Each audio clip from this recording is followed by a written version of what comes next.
Hey, I'm Danielle, the person behind Crying in My Cheesecake and Curated Nutrition. I'm a wife to a retired veteran of the Air Force. I'm a mother of three, a prince, a unicorn, and a red-headed dragon. I was born, raised, and still live in the Midwest. I unashamedly say, "Oh, wear flip-flops in the snow." I think 50 degrees is the perfect temperature. And being a Hoosier who now lives in Ohio, I have a hard time passing up a good pork tenderloin sandwich. I graduated with my bachelor's degree from Butler University and have a master's of teacher leadership from St. Mary the Woods College. I taught inner city 8th grade English in Indianapolis for 4.5 years. I'm a former public school teacher turned stay-at-home mom, turned writer, turned women's ministry leader, turned Bible teacher, turned homeschool mom, turned nutrition coach. If anything I've learned is that the skills we gain in one area of life prepare us for what we need in the future. I believe wholeheartedly that we should strive to live the life we say we believe. I am a firm believer that we live out and behave out of our heart's condition. What I mean by that is if we are depressed, sad, have undealt with trauma, have an addiction to something like substances of drugs, food, alcohol, or an addiction to something exterior like shopping, gambling, pornography, our heart's condition is poor. It's full of negative issues. We've somewhere lost our identities along the way. We've chosen to believe something about ourselves that's not true. If we get to the point that we believe we have no value or we continue to put others' needs above our own well-being, we're going to go to a bad place. A place where our heart's condition leads us to depression, anxiety, high stress levels, high blood pressure, poor nutrition, poor sleep, and more. Essentially, a poor heart condition can lead us to slowly killing ourselves. Thus, it's important to take captive every thought. Run the thoughts through the filter of truth and let go of anything that's sifted away. I say it often, but I strive to live the life I say I believe. I believe I have value, so I must live like I have value. I believe I have worth, so I must live like I have worth. I believe I'm wanted, so I must live like I'm wanted.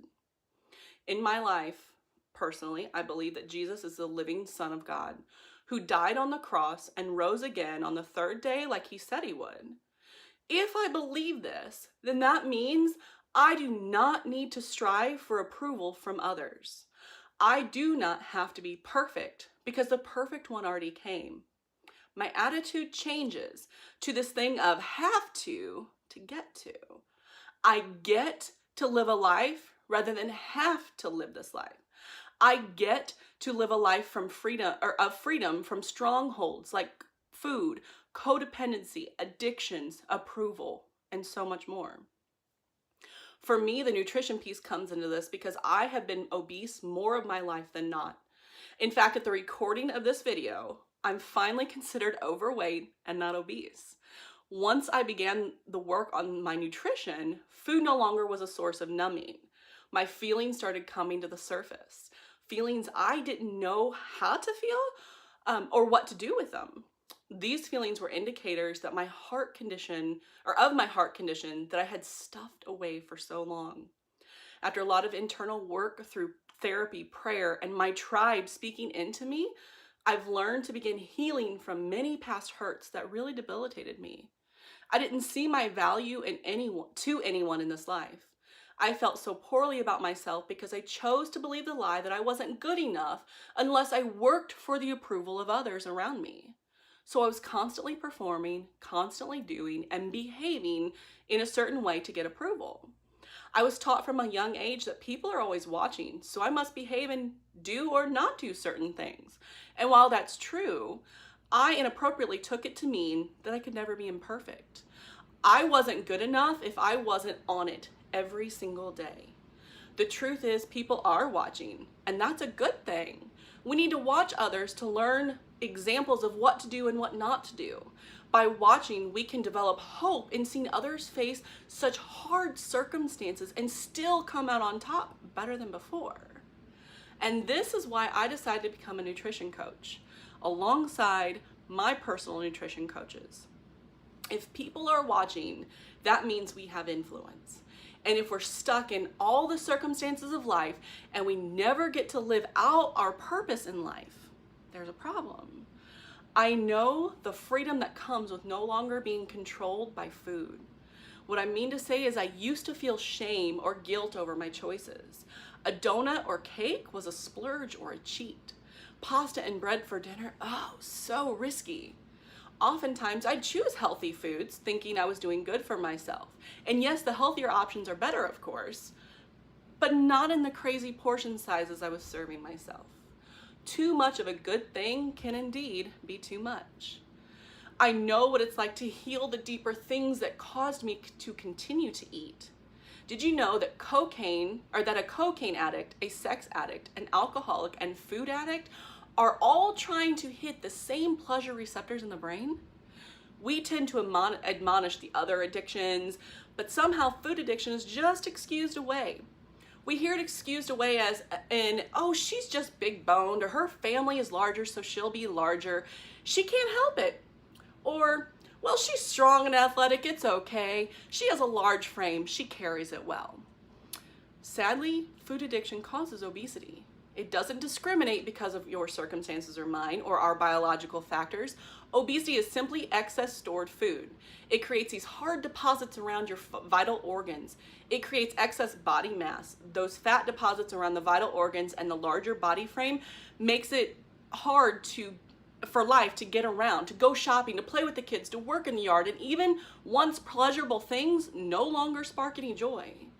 I come from a long genetic line of obesity, heart disease, and diabetes. My dad had his first heart attack at 42. He was diabetic in his 30s. He has heart failure. He has a pacemaker and a defibrillator installed. He's had a quintuple bypass and still struggles to this day. His story isn't unique though. Every one of his uncles before him have similar stories, if not worse. So heart disease never really scared me. I always chalked it up to, this is just a routine surgery nowadays, so it's safe. Although heart disease surgeries are routine for the American family and my family, I don't want that to be my story. I was gestationally diabetic for both of my boys. I was obese for all 3 of my pregnancies. I not only put myself at risk, but my babies were at risk. According to the statistics in my genetics, I should be diabetic right now. I should be on cholesterol medicine. I should be on blood pressure medicine, but I'm not. Because of my nutrition, I am so far pushing these highly genetic diseases off into the future, or hopefully I will never see them at all. I'm choosing to change my storyline. Will you?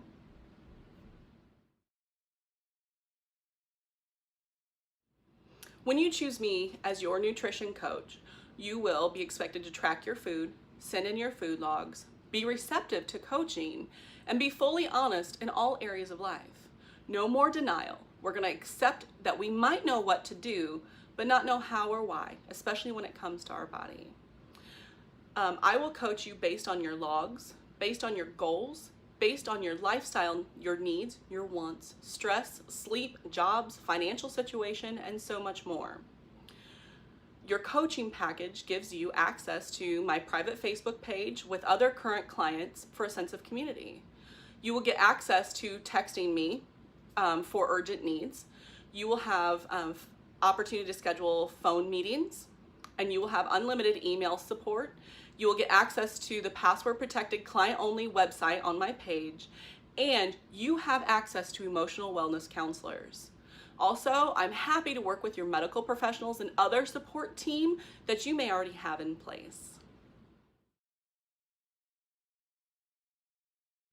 I write on my blog and sometimes freelance places. My writing helps me take lessons I've learned in life and encourage people that there is always hope in the end. Changing our view from tunnel vision to a 36,000-mile view looking down, perspective changes everything. We realize our circumstances don't define us. We realize that things that we're going through are just a small piece of a larger story.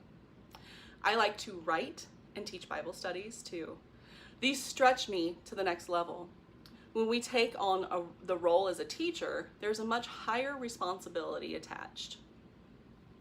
We must use the text appropriately. We must consider the context before the content, and then figure out how it applies to our lives today. We do not distort scripture to make it say what we want. We use what is there and let it shape, mold, and reel us back into our place. I am a certified macronutrition coach who takes into account the whole person. At the recording of this video, I'm prepping to be specialized in my coaching efforts too. I will be certified to work with women's issues like pregnancy and postpartum, eating disorders and disordered eating, PCOS, autoimmune, endometriosis, osteoporosis, allergies, food intolerances, digestive issues, and more. I coach based on biometrics, demographics, socioeconomics, sleep, stress, medical conditions, and lifestyle. No two people have the exact same needs due to these things. There's no cookie cutter approach to fat loss nor nutritional needs. When you purchase nutrition coaching from Crying in My Cheesecake for Curated Nutrition with CIMC, you will be paying for me as your personal coach, teaching you to make smart goals. I will help you increase your awareness, responsibility, education, and accountability. You will learn life-changing methods to create your optimal health and nutrition needs.